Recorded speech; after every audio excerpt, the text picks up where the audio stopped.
তো নর্থ কলকাতার মতো সাউথ কলকাতাতেও কিন্তু খুব ভালো ভালো প্যান্ডেল হয়। তার মধ্যে একটি প্যান্ডেল হলো এই সিংহি পার্কের প্যান্ডেল।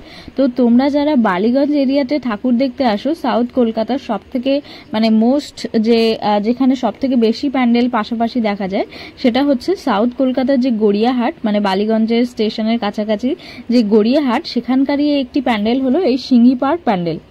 প্রত্যেক বছরই কিন্তু এই সিংহি পার্ক প্যান্ডেলে নূতন নূতন ইউনিক টাইপের থিম তুলে ধরার চেষ্টা করা হয়। জায়গাটা খুবই সংকীর্ণ, কিন্তু এই সংকীর্ণ জায়গার মধ্যেই খুবই সুন্দর করে সবকিছু থিম ফুটিয়ে তোলা হয়। তো প্রত্যেকবারের মতো এই 2025-এ এই সিংহি পার্ক প্যান্ডেলের থিম ছিল নবচেতনায় অকাল বোধন। তো নবচেতনায় এই অকাল বোধন যে থিমটা, সেটাই তোমাদেরকে আমি ভালো করে প্যান্ডেলের মধ্যে থেকে দেখাবো।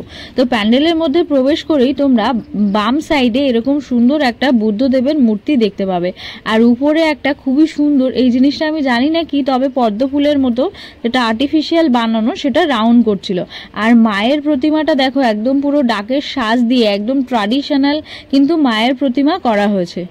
তো এইরকম টাইপের মায়ের প্রতিমা আমাদের সবারই চেনা, খুব সুন্দর ট্র্যাডিশনাল সাজে মা সেজে ওঠেন, আর আমরা ছোটবেলা থেকে এরকম প্রতিমা দেখেই অভ্যস্ত।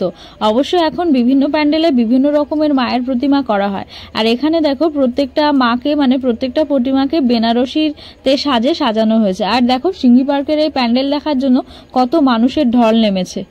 তো এবারে চলো প্যান্ডেলের ব্যাক সাইডে বা উপরের অংশতে কি আছে সেটাই তোমাদেরকে ভালো করে দেখিয়ে দিই। তো প্যান্ডেলের ব্যাক সাইডে এরকম নরসিংহ টাইপের কিছু চিত্র তুলে ধরা হয়েছে।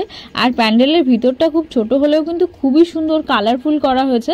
আর বিভিন্ন ধরনের দুটো এন্ট্রান্স করা হয়েছে, অবশ্য একটা এন্ট্রান্স আর একটা এক্সিট। আর এই যে সামনে সিংহি পার্ক আর একজন বেশ রাবণের আর কি 10টা মুন্ডু নিয়ে দাঁড়িয়ে আছে, এটাই কিন্তু ওনাদের থিমের মাধ্যমে তুলে ধরা হয়েছে। তো নবচেতনায় অকাল বোধন কিন্তু এই ছবিটার মাধ্যমে বা এই মূর্তিটার মাধ্যমে দেখলে তোমরা বুঝতে পারবে। আর এই প্যান্ডেলটা তোমাদের কেমন লাগলো অবশ্যই জানিও। খুব ছোট্ট জায়গায় কিন্তু আমার তো খুবই ভালো লেগেছে। এইটা দেখো সিংহি পার্কের আর একটা এক্সিট গেট, সেই এক্সিট গেটে কিন্তু এরকম মূর্তি তোমরা দেখতে পাবে। টাটা।